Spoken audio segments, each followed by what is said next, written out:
আমরা সবাই প্রত্যেকদিন পরিশ্রম করি, কিন্তু আমাদের মনে কখনো না কখনো এই প্রশ্ন অবশ্যই আসে যে সবসময় জীবনে অগ্রসর হওয়ার জন্য সেই পথেই কি চলা উচিত যেটা পূর্ণরূপে সুরক্ষিত, নাকি এমন পথেও চলা উচিত যে পথে একটু সংকটও আসতে পারে।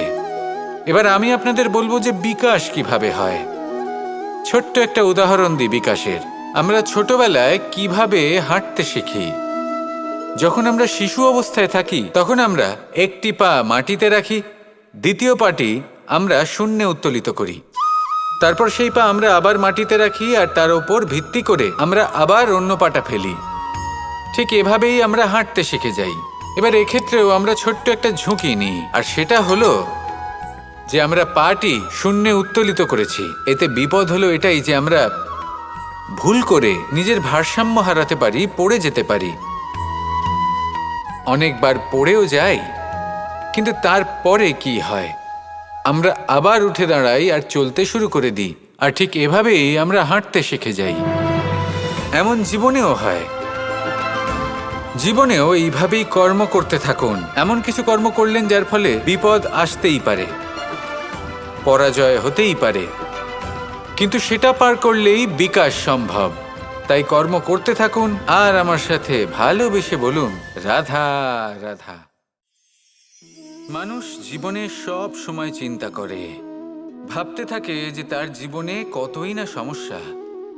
তারপরে নিজের আশেপাশে দেখে আর ভাবে যে সবাই কত প্রসন্ন, শুধু আমার জীবনেই সমস্যা আছে। কিন্তু বিষয়টা তা নয়।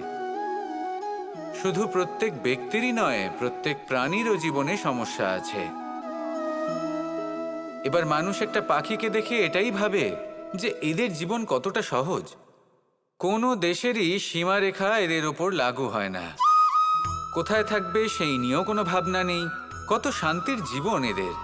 তারপর সে একটা পিঁপড়েকে দেখে আর এটা ভাবে, কি অসাধারণ, এদের তো সারা জীবনই মাটির উপরেই অতিবাহিত হয়, খাবারটাও মাটিতেই পেয়ে যায়, কি শান্তির জীবন এদের। কিন্তু যখন কোনো ঝড় আসে তখন সবার আগে সেই পাখির বাসাটাই ঝড়ে ভেঙে যায়। এই পাখি যে শাখাতেই গিয়ে বসে পড়ুক, তাদের উপর সবসময় সংকট থাকে যে ওপর থেকে কোনো বড় পাখি এসে তাদের উপর প্রহার না করে, তারা নিজেদের প্রাণ না হারায়। আর যদি কথা বলি পিঁপড়েকে নিয়ে, এদের উপর সবসময় সংকট থাকে যে কোনোভাবে বাতাস বা জল এদের ভাসিয়ে না নিয়ে যায়, কোনো প্রাণী ওকে পা দিয়ে পিষে না দেয়, এই পিঁপড়ে পিষ্ট হয়ে না মারা যায়। দেখুন, সমস্যা প্রত্যেকের জীবনে রয়েছে, আর এই সমস্যা আসতেই থাকবে। এর অর্থ এটা নয় যে এই সমস্যার সম্মুখীনই হওয়া যায় না, এর সমাধানও সম্ভব নয়। প্রত্যেক সমস্যার সমাধান অবশ্যই আছে, শুধু শান্ত মনে সেটা খুঁজে বের করতে হবে।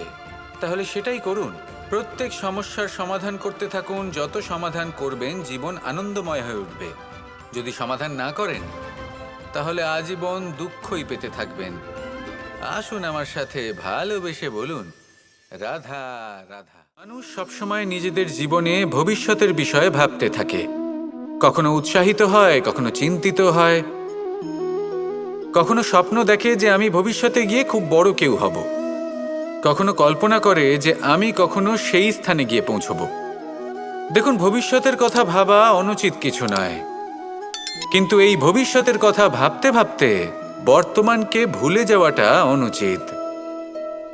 আজ মানে এই বর্তমান কিন্তু খুব আবশ্যক।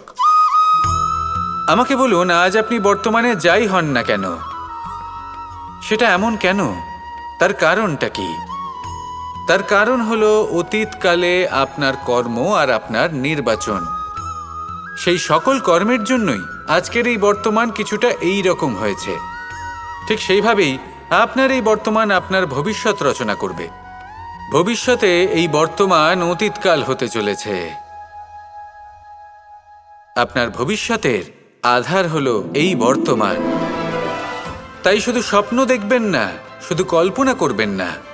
যা কিছুই আপনি পেতে চান তার জন্য বর্তমানে থেকে কর্ম করুন। এই কর্মই আপনার ভবিষ্যৎ নির্মাণ করবে। আসুন আমার সাথে ভালোবেসে বলুন, রাধা রাধা। প্রত্যেক মানুষ নিজের জীবনে দুঃখ অনুভব করেন। প্রত্যেকের দুঃখ আলাদা হতে পারে। কারোর মনে এই দুঃখ থাকে যে সে তার বাবা মায়ের সব ইচ্ছে পূরণ করতে পারেননি। কেউ এটা ভেবে দুঃখ পান যে সে চিরকাল সদাচার করেছেন, সৎকর্ম করেছেন, কিন্তু তাও তাকে দুরাচারী বলে মনে করা হয়। কেউ এটা ভেবেও দুঃখ পান যে তার সামনে যে ব্যক্তি রয়েছেন তার চোখে তিনি শত্রু হয়ে উঠেছেন বা দুষ্ট হয়ে উঠেছেন, যেখানে তিনি হয়তো কোনো অনুচিত কাজই করেননি। এবার এই সমস্ত বিষয় নিয়ে ভেবে নিজের ব্যক্তিত্ব নিয়ে সন্দেহ প্রকাশ করবেন না। যদি নিজের ব্যক্তিত্ব নিয়ে কোনো সন্দেহ থেকে থাকে, তাহলে কর্ম সংক্রান্ত প্রশ্ন করুন যে আপনি যা করেছেন তাতে কি উচিত ছিল, কি অনুচিত ছিল।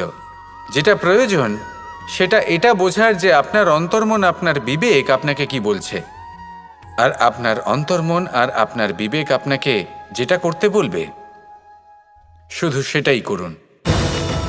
আর তারপরে এই সংসার কি বলবে, কি ভাববে সেসব নিয়ে ভাবতে যাবেন না। কারণ এই সংসার তো ঈশ্বরকেও প্রশ্ন করে থাকে, ঈশ্বরকেও দোষী মনে করে। কখনো কখনো যখন কোনো ঘটনা মানুষের ইচ্ছা অনুযায়ী ঘটে না, তখন মানুষ এটা বলে যে হে ঈশ্বর, আপনি আমার পাশে থাকলেন না, আপনি বড়ই কঠোর, এটা আপনার দোষ। যেখানে বেশিরভাগ সময় হয়তো সে নিজেই নিজের কর্মফল ভোগ করছে।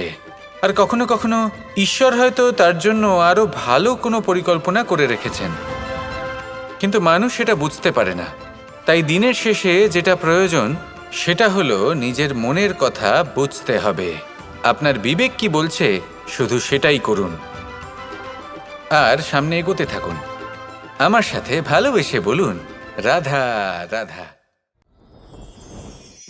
এই সংসার বলে যে কৃষ্ণ হলো মহাযোগী, কেউ বলে যে কৃষ্ণ হলো সাংখ্যযোগের প্রবর্তক, কেউ বলে ভক্তিযোগের, কেউ বলে জ্ঞান যোগের, কেউ কেউ এটা মনে করেন যে অষ্টাঙ্গ যোগের প্রভু হলাম আমি।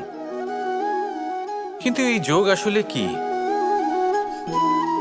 যোগ বিষয়টাকে বোঝা খুব একটা কঠিন নয়, কিন্তু সেই যোগকে নিজের যাপনের অংশ করে তোলা হলো অত্যন্ত কঠিন, আর তার জন্য প্রয়োজন অভ্যাস। যোগ শব্দটার অর্থ হলো যুক্ত করা, আর এটা আমি ছোটবেলায় শিখেছিলাম।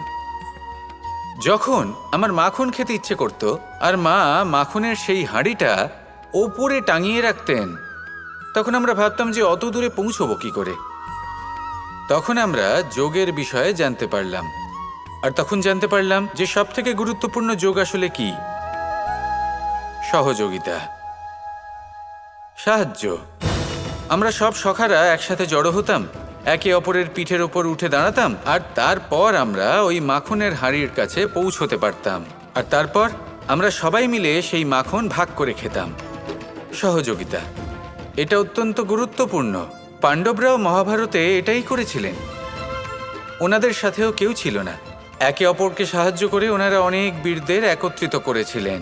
তারপর অবশেষে মহাভারতের এই মহাযুদ্ধে ওনারা জয়লাভ করেছিলেন। রামায়ণে রাম এবং লক্ষ্মণের সাথে কেউ ছিল না। সহযোগিতার মাধ্যমে ওনারা ভাল্লুক আর বানর সেনাকে একত্রিত করেছিলেন, আর এই সংসারের সব থেকে প্রবল রাক্ষস রাবণকে বধ করেছিলেন। মনে রাখবেন, একসাথে মিলে যদি আপনারা কর্ম করতে শেখেন, তাহলে এই সংসারে এমন কিছুই নেই যেটা আপনি অর্জন করতে পারবেন না। আসুন আমার সাথে ভালোবেসে বলুন, রাধা রাধা।